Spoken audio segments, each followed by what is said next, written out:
ಇವರು ತಿಮ್ಮಾರುಡಿ ಮಹೇಶ್ ಶೆಟ್ಟಿ ಅವರ ಕುಟೀರ ಆಗ ಸಣ್ಣ ಮನೆ.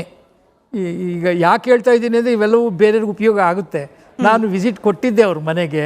ಆಮೇಲೆ ಅಲ್ಲಿ ಕತ್ಲು ಥರ ಇದೆ, ಎಲ್ಲ ಅಡಿಕೆ ಗಿಡಿಕೆ ಎಲ್ಲ ಒಟ್ಟಿದ್ದಾರೆ, ಸಣ್ಣದು ಇದು ಹಂಚಿಂದು ಮತ್ತು ತಗಡು ಏನೇನೋ ಹಾಕಿದ್ದಾರೆ. ಅಲ್ಲಿ ಮನೆಗೆ ಭೇಟಿ ಕೊಟ್ಟಿದ್ದೆ. ಈಗ ಒಂದು ವಿಡಿಯೋ ತೆಗೆದಿದ್ದಾರೆ, ಅದು ಹೊಸ ಮನೆ ವಿಡಿಯೋ, ಕಿಟಿಗೆ ಅವೆಲ್ಲ ಅವನ ಜೊತೆಗೆ ಬೇರೆ ಬಿದ್ದಿದೆ.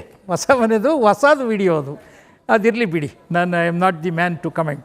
ಈಗ ಅಲ್ಲಿ ಅವರಿಗೆ ಏನು ಹೇಳಿದೆ, ನಿಮ್ಮ ಹತ್ರ ಇವರೇ ಯಾರಾದರೂ ಇದಿದೆಯಲ್ಲ ಅಪರಾಧಿ ಯಾರು ಅಂತ, ಸೌಜನ್ಯ ಕೇಸಲ್ಲಿ ಅಪರಾಧಿ ಯಾರು ಅಂತ ನಿಮ್ಮಲ್ಲಿ ಸಾಕ್ಷ್ಯ ಇದ್ದರೆ ನನಗೆ ಕೊಡಬಹುದು.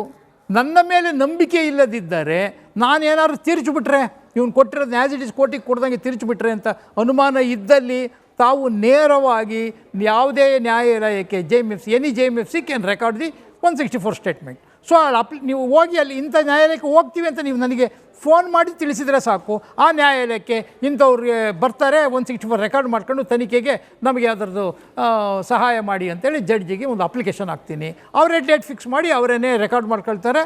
ನಮ್ಮ ಪ್ರೆಸೆನ್ಸೇ ಇರಲ್ಲ, ನೀವು ಅಲ್ಲಿ ಕೊಡಿ, ಆ ಥ್ರೂ ಕೋರ್ಟ್ ಕೊಡಿ ಅಂತಲೂ ಕೇಳಿದೆ. ಇದೇ ಥರ ಸೋಮನಾಥ ನಾಯ್ಕರಿಗೂ ಒಂದು ತಿಮ್ಮರೋಡಿ ಅವ್ರಿಗೆ ಕೇಳಿದ್ದು ಯಾವಾಗ ಸರ್, ಯಾವ ಇಸ್ವಿಯಲ್ಲಿ ಅಂತ? ತನಿಖೆಯಲ್ಲಿಯೇ 2012-13